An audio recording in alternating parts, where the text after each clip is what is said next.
Salut, c'est Loïc Truchot. On démarre un cours sur JavaScript et React à un niveau vraiment débutant pour des personnes qui ont déjà acquis assez de connaissances en HTML et CSS et qui commencent à se poser la question de comment dynamiser ces pages web, comment les rendre plus réactives. Donc on a deux technologies pour ça. D'abord le langage JavaScript, qui est le langage du dynamisme des pages web en général, qui permet de passer d'un état statique à un état vraiment réactif. Et puis le framework le plus utilisé ces dernières années, le plus répandu sur le web pour produire des pages dynamiques justement, c'est React. Donc un framework en JavaScript qui contient tout un tas de petites fonctionnalités déjà codées pour nous permettre de faire des pages web.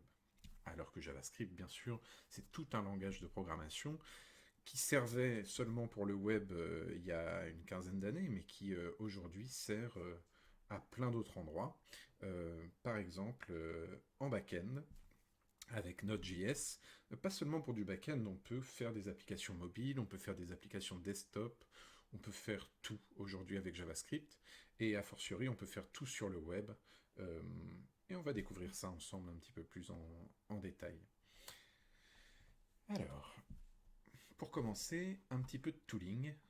Qui dit travailler avec JavaScript dit de nos jours obligatoirement travailler avec Node.js. Donc je vais taper Node sur Google, me rendre sur le site de Node.js et prendre la version Long Term Service, la dernière en date, c'est la gauche LTS, la télécharger et l'installer sur mon ordinateur. Comme ça, je pourrais, dans n'importe quel invite de commande sur mon ordinateur, lancer du code JavaScript sans me poser plus de questions et pouvoir commencer à travailler avec ce langage. Je vais dire oui à tout, faites la même chose de votre côté. Ok, j'accepte, j'accepte, j'accepte. Je coche la case j'accepte. Et voilà, je vais me retrouver avec une belle installation de Node.js sur mon ordinateur. On continue sur le tooling minimum pour démarrer avec JavaScript. Je vous conseille d'avoir un éditeur de texte, si possible Visual Studio Code, qui est vraiment très très adapté à l'univers de JavaScript, qui est lui-même écrit en TypeScript. Visual Studio Code, hop là.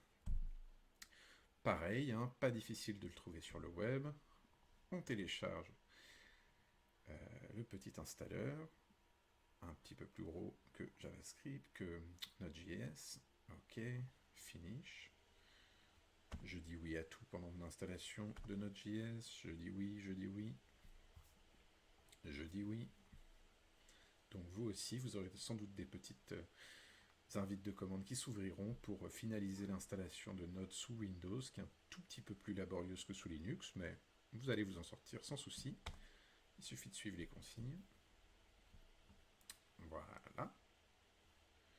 Et puis, si je veux tester que Node.js s'est bien installé en définitive sur mon ordinateur, je peux ouvrir une invite de commande n'importe où, par exemple en tapant cmd ici dans ma barre de recherche. Et ici, je vais grossir un peu pour qu'on voit bien. Hop là, en tapant Node-V pour que ça me dise quelle version de Node est en ce moment installée sur mon ordinateur. Super simple. Je vais accélérer un petit peu sur l'installation de Visual Studio. Voilà, Visual Studio est arrivé. Je lance l'installation. Je comprends, j'accepte de vendre mon âme à Microsoft. Pas de souci. Je laisse tout comme c'est. Éventuellement, je peux même cocher ces cases qui pourront m'aider. Hop là, j'installe. Et puis, je vais être presque prêt pour commencer à démarrer avec JavaScript. Voilà, Visual Studio s'ouvre. Hop là, j'agrandis un petit peu. Je vais tout de suite grossir la vue pour qu'on puisse mieux se rendre compte sur Internet de l'état de mon code. Hop là. Et puis ce que je vais faire, c'est que je vais me mettre sur le bureau de Windows. Hop là. Créer un nouveau dossier que je vais appeler expérimentation JavaScript. Et c'est dans ce nouveau dossier que je vais me placer à travers Visual Code pour commencer à travailler. Donc, Open Folder, File, Open Folder dans Visual Studio Code. Je vais chercher ici sur mon bureau expérimentation JavaScript, sélectionner le dossier.